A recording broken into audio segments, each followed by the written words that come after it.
ndugu wetu, wadada, Waislamu wote ambao wamefika hapa, salamu alaikum wa rahmatullahi ta'ala wa barakatuh.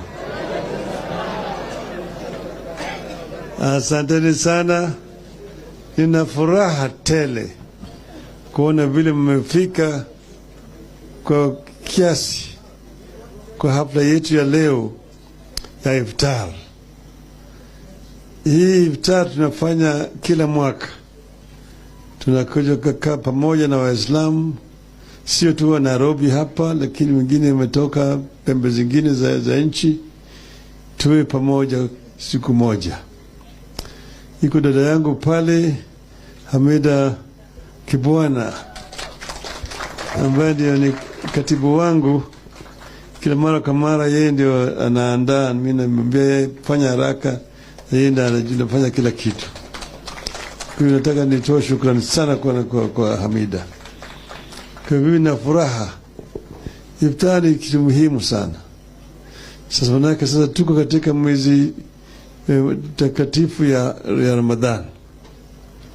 Na hii ni moja ya pembe 5 za dini ya Kiislamu.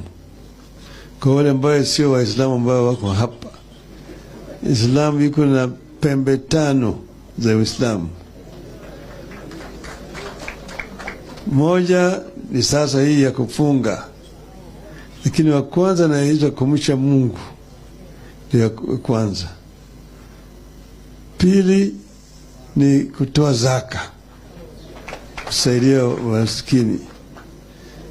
3 ni kufunga. 4 ni ili ya swala, kusali, na kusali mara 5. Swala ya alfajir, swala ya dhuhur, alasir, magharib, isha.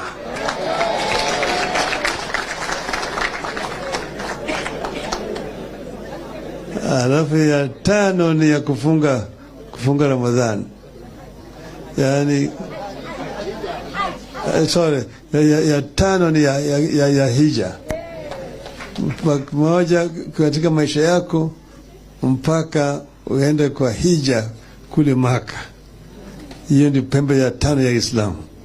Msuli mbona najua ni kabisa. Lakini mimi nimesoma ni Qur'ani kabisa. Kutoka Alif Lam Mim hadi Al-Baqarah.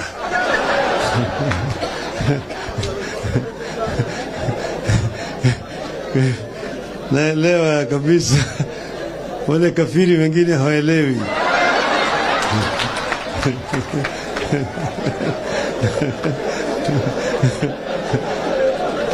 Takbir! Takbir!